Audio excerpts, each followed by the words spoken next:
Good evening from Mexico City, where it is 5:25 in the evening and the sun is just setting in the west here along the Paseo de la Reforma in Mexico City. It's 5:30 in the evening, but it was recently 6:30 because, as you know, around the world the clocks are going back as winter approaches, at least in the northern hemisphere. But here in Mexico, 2022 will be the last time that the clocks go back, because this country has just legislated to get rid entirely of daylight savings. From now on, there will be no longer spring forward and fall back in Mexico. The time will remain the same throughout the year, and we are here in Mexico City in the center talking to what the public think about this new law. A mí me parece bien, porque creo que sí nos afecta físicamente el cambio de horario. Nuestro reloj biológico sí se altera.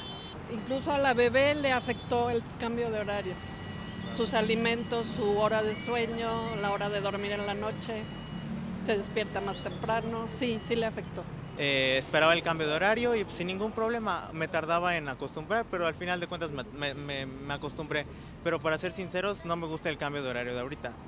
Me gusta que anochezca más tarde, no tan temprano. México a veces es un poco inseguro, entonces anochece más rápido, entonces eso puede ser como más inseguro para el país. Por una parte estuvo bien, porque la verdad pasan 4, 5 días, 8 días y no nos nivelamos en cuanto al tiempo. Y por otro lado, pues ya estábamos acostumbrados. Y ahora, por ejemplo, antes a las 6 de la tarde andábamos como ahorita, y ahorita son las 5 y ya casi va a oscurecer, o sea.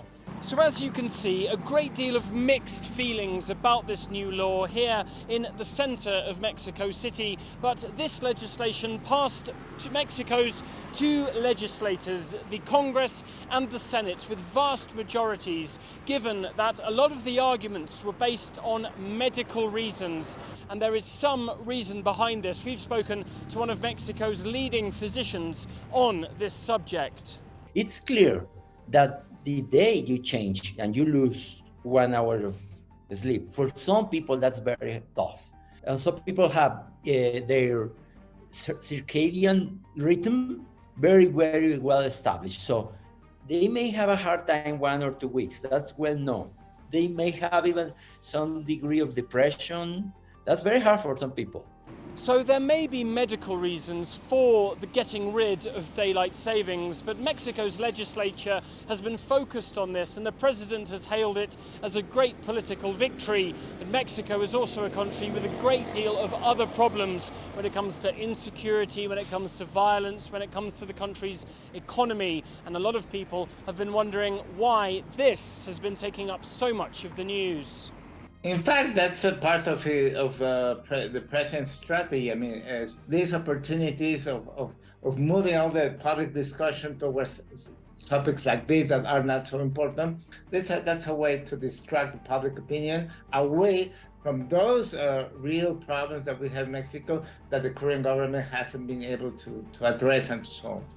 So there you have it. Mexico has done away entirely with daylight savings. No more putting the clocks back or forward, depending on the seasons. Let us know also what you think. Does daylight savings affect you where you are? Is it something that your country is debating? And what do you think about Mexico's decision to get rid of it? And of course, make sure to like and subscribe for more from CGTN from around the world.